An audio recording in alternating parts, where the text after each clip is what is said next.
Hi everyone, welcome to Prairie Gnome Quilt Company. My name is Jessica. I was just sewing and working on a project when my bobbin ran out, and I thought this might make a good video because many times I'm still learning again, but about a year ago when I very first started, I wish there had been videos that told me what to do when something happened and I didn't know how to handle it. So my bobbin just ran out. I'll take it out of here. It is empty. And I got almost around this corner before I realized it. So as you can see, it kind of stopped there. So if this happens to you and you don't know what to do and you don't know if you have to start over because, you know, are these stitches going to break and all that,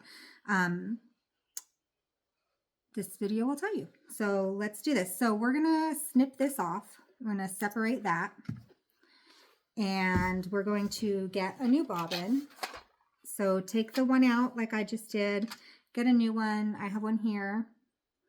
Go ahead and thread your bobbin in there. I don't know if that's the right terminology, but I call it threading my bobbin because I've got to thread it around. So we took our string.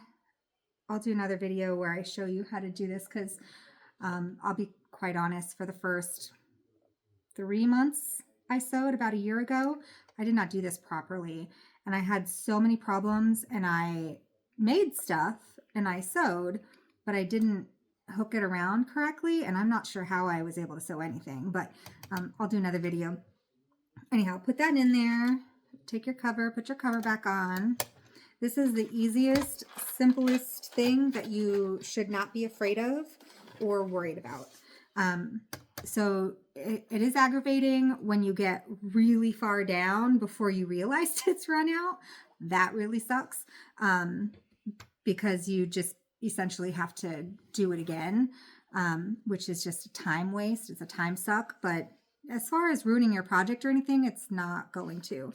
So this is the side I was sewing on, as you can see, my stitches, and it ran out right here where this tail is. So where this tail is, we no longer have the bobbin thread.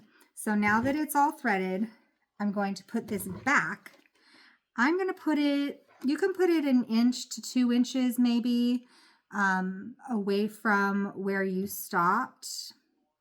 If you want it to be locked in a little better or you're nervous about it, go a little bit further back. But as long as you are sewing where you're not watching the needle and you have your presser foot, like your fabric on the edge of the presser foot, or you know specifically which part of the presser foot you're watching, as long as you line it up the same way as when you were sewing, the needle should fall right back where it was. So there's no like having to guess as to where to line up that needle to go back over the stitches you've already done.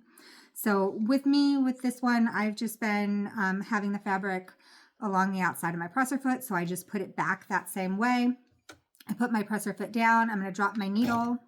You're going to go forward a couple stitches and then back stitch as you would normally. Again, I have the slowest back stitch in the world, but that's okay. And then from there, just continue on. Follow the last inch or so, going back over what you had already done, and just keep going. So I'll finish this one to show you. So we're just going around this. I'm making some half square triangles right now for a quilt I'm working on. So I'll finish going around this particular one so I can show you, because we will have those tails on there and you might not know what to do with those tails. So I'll show you. And I did not pin this one. I wish I had. Before I come around my corner, I'm just going to make sure that I'm all lined up again, and I am. So we'll just twirl around this real quick.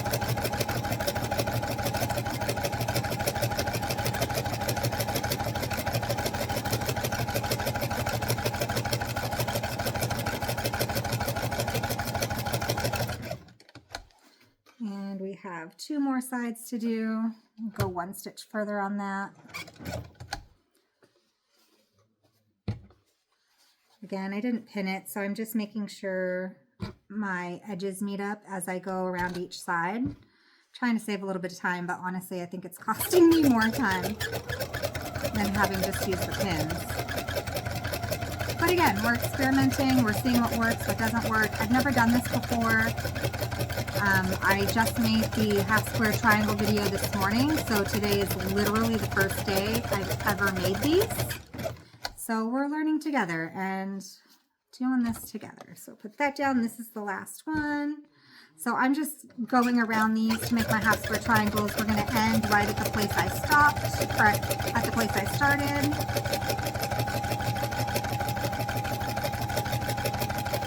Almost there.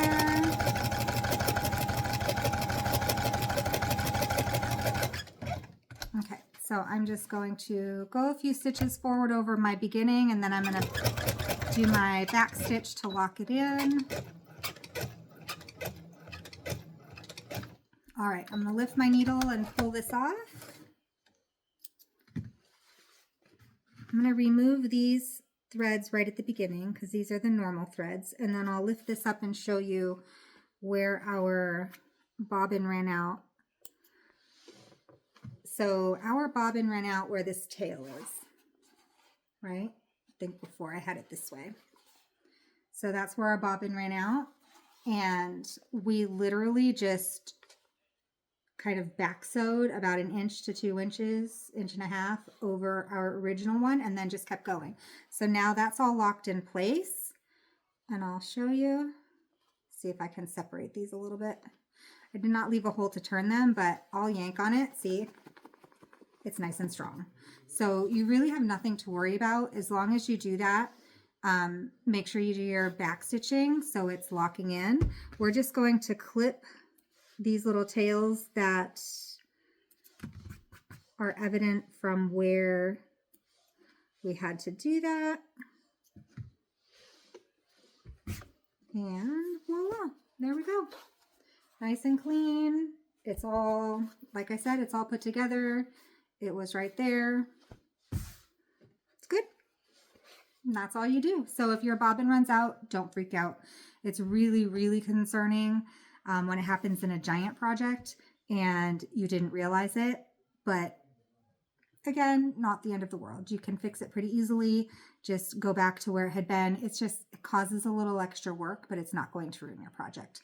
So in any case, I hope that helps beginners. If you're scared about your bobbin running out, don't be.